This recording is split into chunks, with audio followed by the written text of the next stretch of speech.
still on the line, we have Dr. Claude Anderson, author of PowerNomics, also Dirty Little Secrets About Black History, Black Labor, White Wealth, and so many other books. Dr. Anderson, it is such a pleasure to have you on. It's such a breath of fresh air whenever we can speak with you, because I think far too often African Americans are taught to be passive in their economics, passive in their politics, and you preach a completely different mindset.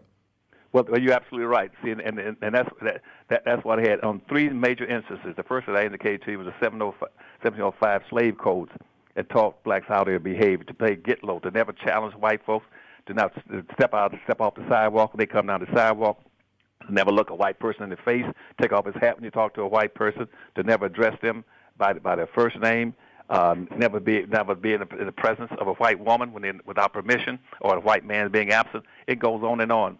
And see, that was the slave codes put in place, and those things were passed on after slavery, what they call the slave codes or Jim Crow segregation, where again blacks were under the same conditions where they could not be challenged. And also in 1870, they enacted what's called in 1870, the first blacks who were elected to public office were put on what they call a code of ethics, which says if you come to a public office, into a public position now that slavery is over, and we started electing a few of you to any kind of a city, state, or federal office, there are three things that you absolutely cannot do. One, you cannot come to a public office and use the public office to talk about groupism of any nature, and saying basically, yes, we enslaved you all as a group, but anytime you come into the public arena, you got to only talk about individualism, because that way they knew exactly that no individual could overturn all the conditions that have been imposed on blacks as a group.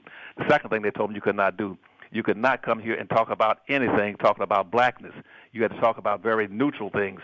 And because in the Constitution, which I'm going to talk about in a second, the Constitution is stipulated. Only time you talk about black folks, you got to use very broad, ambiguous terms. You got to call them in the Constitution. You got to call them people in bondage, those who are indebted, that human species, that human property, 3/5 of a human being. They use those kind of terms to make sure that black folk were never identified. The white colonists, who and what you call the founding fathers, they want to make sure they did not leave any fingerprints that dictated or indicated how blacks were to be treated. And then when you came out all the way through history, black folk always were persuaded to talk about themselves in broad, ambiguous terms. That's why today, if you look around and the people that you probably have on your show, any black coming on your show, he's never going to talk specifically about black folk. That violates the code that's been in existence for hundreds of years. He's going to come on your program, he's going to talk about everybody. He's going to talk about poor people, middle class. He's going to talk about minorities, people of color, diversity, multicultural, anything other than black folk. So that means that way you can never really address the problems of black folk, because even though black folk, they're going to put it under the guise of a colorblind society. The society was never colorblind, but black folk have been enculturated and conditioned to talk in very broad, ambiguous terms. No other group is forced to do that. Jews don't do that. Asians are not going to do it. Arabs are not going to do that. Hispanics not. They're going to talk about their people in very specific terms. But black folk in this country are forbidden under codes of conduct that have been existing for 300 years, that you cannot talk about black folks, the needs of black folk, and they're this way. You're using victimization. They are the victims. They've been victimized. Nobody else has been victimized but blacks in this country. And so take that into the political context, because that's one thing that I found that in one of my annoyances with black leadership is that they do exactly what you say, that they will talk about, well, we need a middle class tax cut. We need to help working class people. They won't just say we need policies that address black folks. Even when we had a black president, the first thing you heard people say was, well, he's the president of all people, not just black. Well, and then soon Donald Trump got in office, he said, I'm the president of white people. And we're doing stuff to help white folks, but we can't say that. Well, see, Robert, and that you sound like a man that's too intellectually acute to ever believe in that BS. That's hall crap. They do that all the time. They've done that. See, I have the distinction, Robert, of probably being the only black in the history of this nation that's ever been a campaign manager. I don't mean participated in the campaign. I've worked in the campaign. I'm the only black that's ever been a campaign manager for presidents, for governors, attorney generals, state legislators, mayors, and all the way down the line. I'm the only person ever done that. And one thing, the first thing you learn, if you're going to ever address the needs of your people or correct it, you must be very specific. You can't use a shotgun. You use a rifle in trying to address a problem. And see, black folk have been socially engineered to never address the problems of black folk. That way you'll never solve the racial issues in this country. See, if a person gets into politics, he first should understand what politics is. Politics is a process that simply decides who's going to get what benefits out of life. And it's based on a very simple premise of quid pro quo, Robert. One hand washes the other. You scratch my back, I scratch yours. You take care of me, I take care of you. You elect me to office, then I'm going to swear in office to protect and serve those people who have elected me to office. They call that representative government. We live in a nation of representative government, which means whatever you send to office, in the public office, they are supposed to represent you. But you're right.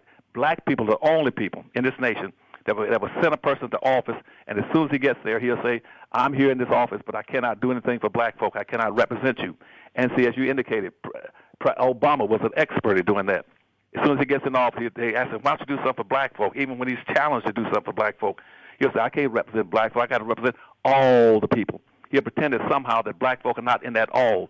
And what that did, that makes a fool out of black voters. See, black folks should have gotten benefits for their votes. In both elections for President Obama, the black vote gave him about 96 to 97% of their vote twice, which was double to 3 times the votes he got for anybody else in the country. But each time he got a chance to do something for black folk, he said, I can't do anything for them. And he told a couple of people I know who in politics, I'm the only way I'm going to do something for black folk, they got to make me do it. Mm-hmm. But see, the Jews didn't make him take care of them. The American Indians, these so-called American Indians, they didn't make him take care of them, and the Arabs and the Asians, Hispanics. And he used that as an excuse to avoid doing anything for his own people because he's under the code of ethics, which says never do anything for black folks so we can maintain racism in this country, just as it's been since the Constitution was ratified. And that's why what we need to talk about before you get off your program day, you got to go back to the Constitution, and that's what all my books are about. You got to question the core issue in this country that has black folk locked in box in the lowest level of a real-life monopoly game. That's what PowerNomics is about. You're locked in box. And until this country comes to the point, what I'm telling you right now, and in my books, you got to come to a point that says you're never going to solve racism unless you understand and attack what was the primary purpose of slavery. Primary purpose is not what you've been hearing about. We got to need social integration, making blacks acceptable to a larger society, or trying to make them be guests in what other people own and control.